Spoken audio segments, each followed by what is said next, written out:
주님의 평안을 전합니다. 오늘 수요 성경 공부 예수님의 비유에 관한 말씀 5번째 시간입니다. 오늘 말씀은 마태복음 18장 21절에서 35절의 말씀입니다. 함께 오늘 말씀을 같이 봉독하시겠습니다. 그때 베드로가 나와 이르되 주여, 형제가 내게 죄를 범하면 몇 번이나 용서하여 주리이까? 7번까지 하오리이까? 예수께서 이르시되 네게 이르노니 7번뿐 아니라 7번을 70번까지라도 할지니라. 그러므로 천국은 그 종들과 결산하려던 어떤 임금과 같으니 결산할 때 10,000달란트 빚진 자 하나를 데려오매 갚을 것이 없는지라. 주인이 명하여 그 몸과 아내와 자식들과 모든 소유를 다 팔아 갚게 하라 하니 그 종이 엎드려 절하며 이르되 내게 참으소서, 다 갚으리이다 하거늘 그 종의 주인이 불쌍히 여겨 놓아 보내며 그 빚을 탕감하여 주었더니 그 종이 나가서 자기에게 100데나리온 빚진 동료 한 사람을 만나 붙들어 목을 잡고 이르되 빚을 갚으라 하매 그 동료가 엎드려 간구하여 이르되 나에게 참아 주소서, 갚으리이다 하되 허락하지 아니하고 이에 가서 그가 빚을 갚도록 옥에 가두거늘 그 동료들이 그것을 보고 몹시 딱하게 여겨 주인에게 가서 그 일을 다 알리니 이에 주인이 그를 불러다가 말하되 악한 종아, 네가 빌기에 내가 네 빚을 전부 탕감하여 주었거늘 내가 너를 불쌍히 여김과 같이 너도 네 동료를 불쌍히 여김이 마땅하지 아니하냐 하고 주인이 노하여 그 빚을 다 갚도록 그를 옥졸에게 넘기니라. 너희가 각각 마음으로부터 형제를 용서하지 아니하면 나의 하늘 아버지께서도 너희에게 이와 같이 하시리라. 아멘. 오늘 말씀은 흔히 무자비한 종이라는 제목으로 알려진 예수님의 비유입니다.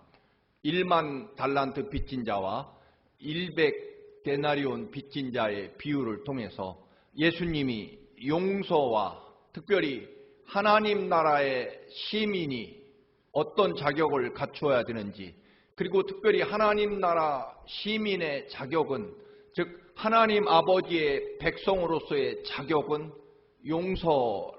용서하는 것이다 하는 것을 말씀합니다. 우리가 아는 대로 유대 율법에 보면 사람을 3번 용서하라고 되어 있습니다. 그런데 이 3번이라고 하는 것은 그냥 한 사람에 대해서가 아니라 어떤 사건에 대해서 3번까지 용서하라는 그런 의미입니다. 즉 다음번에 또 다른 죄를 지으면 그때도 3번까지 용서하라는 그런 의미를 담고 있습니다. 그런데 우리는 종종 어떤 사람에 대해서 그 사람 평생의 삶 속에 3번 용서하는 것으로 할 일을 다했다, 그렇게, 그리고 큰 자비를 베풀었다라고 착각합니다만, 적어도 구약의 율법에 보면 동일한 한 사건에 대해서 3번씩 용서하라고 말씀합니다. 베드로가 당연히 평생토록 율법에 의해서 살아왔기 때문에 3번 용서한다는 말은 다 알고 있지만, 그러나 예수 그리스도를 따라서 그의 삶을 살아오다 보니 우리 예수님은 적어도 율법보다는 훨씬 더 높은 그런 용서와 사랑의 가치를 가지고 계신 분이라는 것을 베드로도 알고 있습니다. 그래서 유대인들의 생각에는 완전한 숫자인 7번, 즉 3번 용서하면 되는데도 2배 반이나, 그리고 유대인들이 완전한 숫자로 말하는 7번까지 용서하면 되냐라고 그렇게 말씀합니다. 이것은 적어도 예수 그리스도를 따르는 자신들의 삶은 세상 사람과 그 당시 유대인들이 가지고 있던 일반적인 율법의 가치 기준과는 좀 더 2배 반이나 더 높게 잡은 것이기 때문에 베드로도 적어도 예수님과 또는 세상의 가치관은 다르다라고 하는 것을 이미 인식하고 있었기 때문에 이런 질문을 하고 있습니다. 여러분, 그렇습니다. 우리는 정말 하나님의 백성, 하나님의 자녀로서 이 땅을 살아갑니다. 적어도 아무리 부족해도 우리도 예수님을 따르는 우리가 믿는 예수님이 세상의 가치관보다는 적어도 2배 반 이상은 다르다라는 그런 일반적인 상식과 판단을 적어도 가지고 있어야 됩니다. 오늘 본문은 그런 내용의 그런 정도도 아니겠습니다만 최소한 우리가 정말 신앙이라는 덕목을 가치관을 가지고 산다면 최소한 세상 사람들이 가지고 있는 용서와 사랑의 개념에 2배 반으로부터 시작해야 된다 하는 그런 전제를 말씀을 드립니다. 그래서 선악의 그 당시에 선과 악의 가치 기준이었던 율법, 그리고 그 율법에 나와 있는 3번까지 어떤 동일한 사건에 대해서 용서해 주라고 한 그 말씀보다 더 2배 반의 7번이라는 그런 가치를 베드로가 제시합니다. 그러나 그것은 적어도 인간이라면 도무지 7번까지 용서한다는 건 사실은 불가능할 것입니다. 아마 부모도 자식에 대해서 동일한 잘못에 대해서 7번까지 용서하는 것은 부모 자식 간에도 사실 쉽지 않은 일일 것입니다. 더군다나 다른 사람과 나의 사이에서 7번 용서한다는 것은 아마 정말 인간이 최극단의 용서를 한다면 7번은 할 수 있지 않을까, 그런 생각일 것입니다. 그런데요, 여러분, 예수님은 그 인간이 최극단의 용서를 할 수 있는 그것을 또 넘어서시는 것을 볼 수 있습니다. 왜냐하면 이미 하나님 아버지께서 우리를 용서하실 때 세상 사람들의 가치 기준과 용서의 그 기준을 뛰어넘어서 인간의 세상에서는 참으로 존재할 수 없는 하나님 나라의 가치와 법을 가지고 사람 사이에서는 상상조차 할 수 없는 그런 용서와 사랑으로 우리를 구원하셨기 때문입니다. 여러분, 어찌 세상에 그 거룩하고 존귀하신 하나님께서 당신의 하나밖에 없는 독생자 예수 그리스도를 정말 벌레만도 못한 우리들을 구원하시려고 아들을 십자가에 대신 죽게 하시고 그 피로 우리를 구원하시고 용서하신다라고 하는 것은 사실 우리 인간 세상에서의 아무리 높고 고귀한 도덕이나 가치 윤리 기준의 극단을 넘어선 이 땅에서는 사실 찾아볼 수 없는 하나님 나라의 가치, 하나님 아버지의 그 무한하신 끝없는 사랑 가운데 가능하다라고 하는 것을 우리가 알고 있어야 됩니다. 그러시면서 오늘 예수님이 그 유명한 1만 달란트 빚진 자와 100데나리온 빚진 자 이야기를 예수님이 비유로 하시는 거죠. 우리가 아는 대로 1만 달란트는 계산 방법의 차이에 따라서 그 금액의 차이가 많겠습니다만 그냥 쉽게 계산해 봅니다. 1만 달란트는 요즘 시세로 말하면 최소한 50억 달러, 한국 돈으로는 5조 원 이상이 되는 엄청난 금액이죠. 이 5조 원 혹은 50억 달러, 요즘엔 금값이 올랐기 때문에 그 액수보다도 훨씬 몇 배나 더 큰 금액일 것입니다.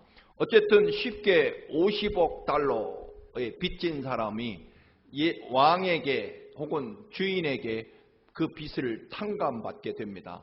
이 엄청난 탕감, 사실은 자신은 물론이고 아내와 자식마저도 종으로 끌려가야 될 판에 그 어마어마한 상상을 초월하는 그런 금액의 빚을 탕감받았으니 그 기쁨과 감격은 정말 이루 말할 수 없을 것입니다. 아마 정말 이마에 피가 흐르도록 땅에 엎드려 이마를 찌우며 그 왕에게, 주인에게 감사 또 감사했을 것입니다. 문제는 그런 빚을 탕감받고 나오면서 자기에게 옛날에 구워준 100데나리온, 쉽게 1만 달러라고 볼 수 있습니다. 1000만 원, 50억 달러와 1만 달러, 5조 원과 혹은 1000만 원, 거의 약 5만 분의 1에 해당하는 비율일 것입니다. 이 자기에게 100데나리온을 갚지 않은 사람을 길에서 만났습니다. 그 어마어마한 용서의 은총을 가지고 집으로 돌아가다가 그 자기에게 빚을 갚지 않는 100데나리온의 빚을 갚지 않는 사람을 만났고 그를 끌어다가 빚을 갚지 않는다고 감옥에 가두게 되고 그것을 본 그의 친구들이 그 왕에게, 주인에게 그 사실을 알렸고 결국 1만 달란트 빚진 사람은 다시 끌려가서 감옥에 갇히게 되고 예수님이 그 비유를 하신 다음에 너희가 각각 마음으로부터 형제를 용서하지 아니하면 나의 하늘 아버지께서도 너희에게 이와 같이 하시리라. 35절의 말씀을 결론으로 예수님께서 선포하십니다. 중요함으로 다시 한번 읽겠습니다. 너희가 각각 마음으로부터 형제를 용서하지 아니하면 나의 하늘 아버지께서도 너희에게 이와 같이 하시리라. 결국 탕감받은 자의 그 엄청난 기쁨과 말 그대로 천국을 경험했지만 100데나리온 빚진 사람을 만나서 그 모든 용서와 탕감의 은총을 잃어버린 채 결국 또다시 분노와 그리고 용서하지 못하는 그런 자신의 본성으로 돌아가게 됩니다. 왜 우리가 용서하지 못할까요? 여러 가지 원인이 있을 것입니다. 아마도 첫 번째는 괜히 나를 바보로 여길까봐 100데나리온 빚을 갚지 않고 내버려 두면 나를 바보 천치 사람들이 우습게 볼까봐 하는 자기 자신에 대한 열등감이 있을 것입니다. 그래서 다른 사람을 용서하지 못하는 거죠. 두 번째로는 저런 100데나리온 빚을 지고 갚지 않는 저자를 내버려 두면 이 나라 사회와 정의가 무너진다. 세상의 사람들이 빌린 돈을 갚지 않으면 은행이나 금융기관은 어찌 될 것이며 인간 사회의 그런 신용과 신뢰가 깨질 것이기 때문에 이 나라와 사회 질서 정의를 위해서 그런 불타는 사회 또는 국가의 정의감 때문에 용서하지 못한다고 하는 그런 이유가 있을 것입니다. 또 하나는 그냥 두면 남의 돈 갚고 남의 돈 빚 무서운 줄 모르고 안 갚아도 된다라고 하는 못된 버릇을 그 사람에게 키워줄까봐, 즉 그 사람 인생의 삶을 염려해서 이대로 내버려두면 버릇이 나빠져서 인생을 망치니까 그 사람을 생각하는 마음으로 내가 이 100데나리온 빚을 받지 않으면 안 된다. 이게 다 상대방 채무자를 살리는 길이다 해서 그 100데나리온의 빚을 기어코 받아내고 또는 우리가 누군가를 용서하지 않는 것은 쉽게 용서해주면 그 사람이 앞으로도 계속 너무 쉽게 용서를 받으니 앞으로도 끝없이 죄를 범할 것이다. 죄가 얼마나 무서운지를 가르쳐줘야만, 흔히 바늘도둑을 내버려두면 소도둑이 되니까 내가 용서할 수 없다라고 하는 그런 상대방을 배려하는 핑계가 또 있을 것입니다. 그러나 무엇보다도 오늘 본문에서 예수님이 말씀하시는 내용의 골자는 너는 어떻게 용서받은 너의 죄, 너의 잘못은 얼마나 크고 정말 용서받을 수 없는 그런 죄를 네가 용서받았는지를 잊어버렸느냐라고 하는 거죠. 더 간단하게는 우리가 어찌 구원받았습니까?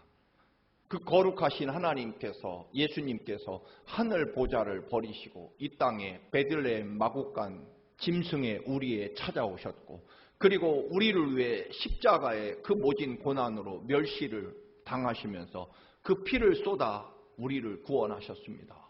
그리고 십자가에 죽으신 다음 사흘 되는 날 다시 또 살아나셔서 우리를 사랑하셨습니다. 그런 이 땅의 그 어떤 하나님께서 우주 만물보다 더 소중한 하나님의 아들 예수 그리스도를 십자가에 죽게 하시면서 그 피로 구원받은, 그 말은 결국 우리의 죄가 얼마나 크면 하나님 아들께서 이 땅에 오셔서 우리의 죄값을 갚기 위해서 그 거룩하신 하나님이신 예수님이 이 땅에 오셔서 십자가에 죽으셔야 될 만큼 우리의 죄값이 크다. 그걸 우리는 어느새 잊어버리고 나는 어느새 의인이 되었고, 그리고 다른 사람은 100데나리온의 빚을 갚지 않는 아주 반사회적이고 비윤리적이고, 그리고 끝없이 죄만 범하는, 그래서 절대로 용서해주면 오히려 그를 더 나쁘게 만들 것이라고 하는 그런 의로움과 정의감으로 내가 어느새 변해 있는 거죠. 그렇기 때문에 우리는 용서하지 못합니다.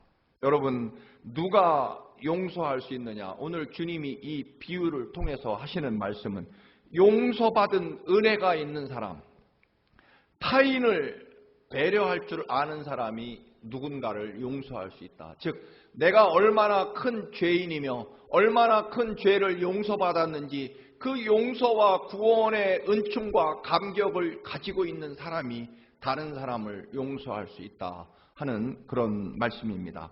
여러분, 하나님의 나라의 법칙은요, 전적인 사랑과 용서와 은혜로 유지되는 거죠. 하나님 나라의 법칙은 천국 시민으로 살아가는 지켜야 될 법은 바로 사랑과 용서, 그리고 전적인 주님의 십자가 은혜로 구원받았다는 그 구원의 감격과 은혜로만 하나님의 나라가 이루어진다라고 하는 것입니다. 세상에서는 자꾸만 법과 윤리와 도덕으로 세상 나라는 지배됩니다. 그러나 여러분, 세상 나라 윤리, 도덕, 법으로 우리가 하나님 나라에 동일하게 적용한다면 우리는 늘 드리는 말씀대로 정말 지옥 맨 앞자리에 내가 앉아 있어야 된다는 것입니다. 하나님 나라에서 예수 그리스도께서 오늘 말씀하시는 내용은 하나님 나라에서 용서의 한계는 없다, 그런 이야기입니다. 베드로에게 7번씩 70번, 즉 490번까지 다시 말씀을 드립니다. 그것은 그 사람의 평생이 아니라 어떤 사건, 동일한 사건 잘못에 대해서 490번, 그 말은 그냥 끝없이 한계 없이 용서하라는 그런 의미일 것입니다. 우리가 자꾸만 세상의 가치 기준, 법을 가지고 하나님 나라를 재단하려고 할 때가 너무나 많습니다. 여러분, 물론 세상 법과 윤리와 도덕이 하나님 나라의 법과 가치와 늘 일치할 때가 더 많을 것입니다. 그러나 여러분, 분명한 것은 세상의 가치, 도덕, 법, 그리고 윤리, 도덕이 하나님 나라 법에 적용되지 않습니다. 세상에서는 죄를 지었으면 벌을 받아야 되는 게 맞는 거죠. 그리고 세상 사람들이 일반적으로 생각하는 상식이나 윤리나 도덕의 원리에 의해서 살아가지만, 여러분, 하나님 나라가 그런 원리라면 우리는 결단코 어느 시대에나 핍박이나 환난을 절대로 겪지 않았을 것입니다. 황제 숭배 시대에 황제 숭배를 했을 것이고, 또한 노예를 부리는 그런 가치를 가진 시대에 노예 해방을 원하지 않았을 것입니다.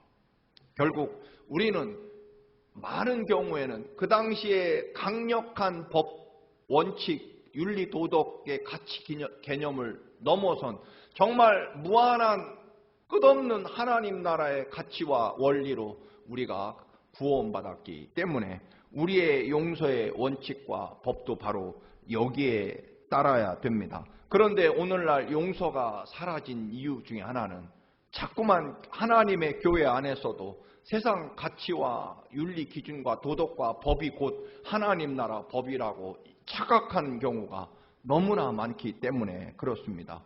오늘 용서해야 되는 이유에 대해서 하나님 아버지와 예수 그리스도의 용서가 우리에게 있기 때문에 에베소서 4장 32절에 보면 용서하기를, 즉 우리가 형제와 이웃을 용서하는 그 이유와 방법은 하나님 아버지께서 예수 그리스도 안에서 너희를 용서한 것 같이 형제와 이웃을 용서하라고 말씀합니다. 나는 정말 1만 달란트 탕감받은 사람입니다. 그런데 우리는 자꾸만 이 비유를 그저 남의 일처럼 여길 때가 너무나 많은 거죠. 그런데 나의 용서는 이제 왕에게 혹은 주인에게 50억 달러의 빚을 탕감받았으니까 이제 나는 끝났다. 여러분, 그렇지 않습니다. 오늘 그 탕감의 조건은 분명히 조건부입니다. 네가 절대적으로 용서를 받았지만 그러나 너도 다른 사람의 죄를 용서하지 않는다면 네가 받은 용서가 무효될 수 있다. 그런 이야기입니다. 타인을, 형제와 이웃을 네가 용서하지 않는다면 네가 받은 용서가 무효될 수 있다라고 하는 것을 이야기합니다. 이유나 변명이나 조건을 걸지 말라는 것입니다. 네가 정말 진심으로 용서의 태도를 보이면, 혹은 앞으로 두고 본 다음에 너 하는 것 봐서, 여러분, 이런 조건이 달려있지 않다는 것입니다. 예수님이 갈보리의 십자가에 우리 죄를 대신 지시고 죽으실 때 조건부를 사실은 건 것은 없습니다. 그렇지 않습니까? 주님이 십자가의 전적인 은혜로 우리를 구원하신 것 뿐입니다. 그런데 우리는 누군가를 용서할 때 자꾸만 조건을 달죠.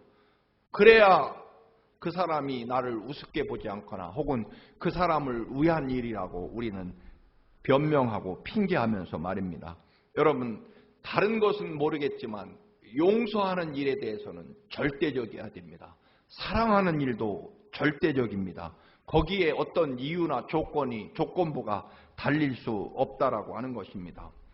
여러분, 우리가 여전히 말씀을 드립니다만 주님의 기도, 주기도문을 끝없이 외웁니다. 여러분, 마치 이것이 오늘날 예배를 마치는 혹은 예배를 혹시 시작하는 또는 정식 예배가 아닐 때 마치는 마침 주문처럼 사용됩니다만, 여러분, 거기에 보면 우리가 우리에게 죄 지은 자를 용서하여 준 것 같이라고 우리는 주기도문을 정말 주문처럼 외웁니다. 그러나 여러분, 우리가 우리에게 죄 지은 자, 즉 나한테 죄를 범한 사람을 용서해 준 것 같이 아버지 하나님, 내 죄를 용서해 달라고 기도합니다. 여러분, 이 말은 좀 더 분명히 하면 그렇다지 않습니까? 내가 다른 사람의 죄를 용서해 준 그만큼만 나를 용서해 주십시오. 이거 무서운 기도인 거죠. 여러분, 내가 다른 사람을 용서해 준 그만큼만 나를 하나님 용서해 달라는 겁니다.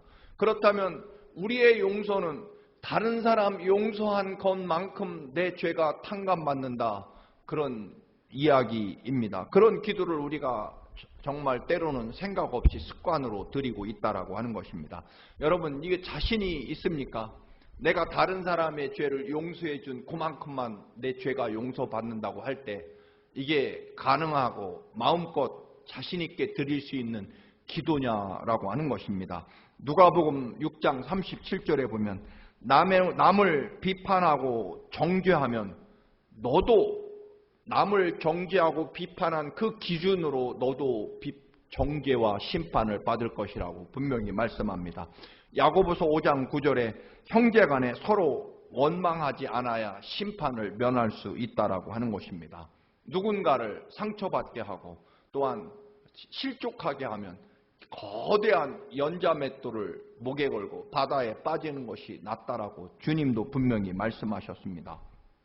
그래서 누가복음 7장 47절에도 보면 사함받는 일이 적은 자는 적게 사랑하느니라.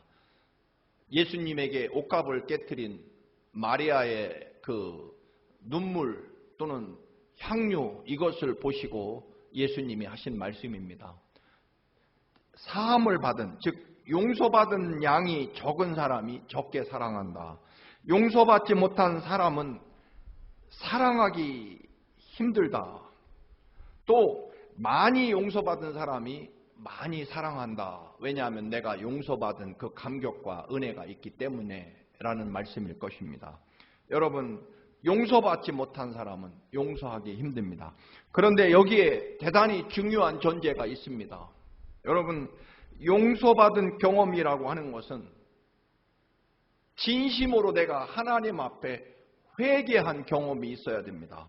그리고 거짓이나 습관적인 회개가 아니라 진심으로 내 생명과 내 영혼을 온전히 바꾸고 진정으로 예수 그리스도의 그 보혈의 피가 내 영혼과 내 삶 속에 흐르고 흘러서 내 삶이 완전히 하나님의 가치와 예수 그리스도의 십자가와 부활의 그런 가치로 내가 완전히 변화된 경험이 있을 때, 그때 여러분 용서받은 경험이라고 말할 수 있습니다.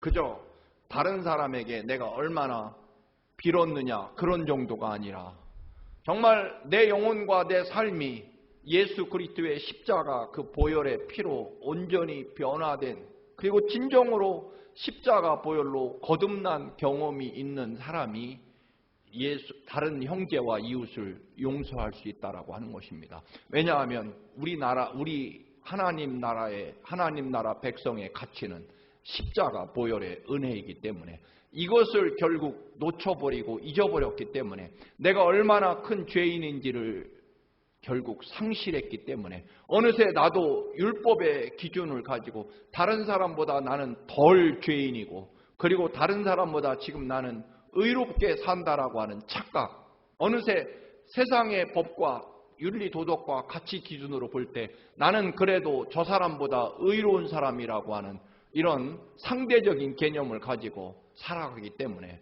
우리는 용서할 수 없고 심판할 수 없고, 심판하고 또는 정죄하는 일에 앞장선다라고 하는 것입니다. 여러분, 우리는 얼마나 큰 죄를 용서받았는지 그것을 경험하고 감격하는 사람, 그리고 그것을 하나님 나라 갈 때까지 잊지 않는 사람이 사랑하고 용서하고 또 우리가 하나님 앞에 용서받을 수 있는 것입니다. 여러분, 이것이 예정론이냐 혹은 만인 구원론이냐 자유의지냐 그런 신학적인 논쟁을 떠나서 여러분, 오늘 본문에서 적어도 우리 구원은 조건적이라는 것입니다. 단 한 가지 조건, 그것은 형제와 이웃을 어떻게 용서하느냐. 말씀드린 대로 주기도문에도 우리가 다른 사람의 죄를 용서한 그만큼만 용서해달라고 기도하고 있기 때문에 그렇습니다. 여러분, 용서하십시오. 그런데 그 용서는 인간의 의지와 노력으로 될 수 있는 것이 아닙니다. 내가 하나님 앞에 얼마나 큰 죄인인지를 늘 깨닫고 그 죄를 용서받은 자의 구원의 감격과 기쁨이 가득할 때 가능한 것입니다. 왜냐하면 내 안에 구원의 기쁨과 감격, 이 벌레만도 못한 죄인이 예수 그리스도의 십자가의 보혈의 피값으로 용서받았다는 이 용서와 구원의 감격만이 다른 사람을 용서할 수 있기 때문에 그렇습니다. 여러분, 심판하고 비판하기는 쉽습니다. 그리고 우리는 용서하지 않는 것이 마치 그 사람을 위해서 용서하지 않고 쉽게 용서하면 그 사람의 인생을 망치게 만든다라고 하는 그런 섣부른 정의감, 그거야말로 하나님 앞에 얼마나 무서운 교만인지를 우리가 늘 인식해야 될 것입니다. 하나님은 그런 전제로, 조건으로 우리를 용서한 것이 아니고 무조건적인 십자가 보혈의 은총으로 구원하셨기 때문입니다. 이 믿음으로 여러분 승리하시고 오늘도 먼저 하나님의 구원의 은총, 용서, 사유하심의 그 구원의 사랑, 그것을 가지고 이웃을 그리고 하나님 앞에 서시는 여러분들의 믿음이 되시기를 주님의 이름으로 축원합니다. 할렐루야.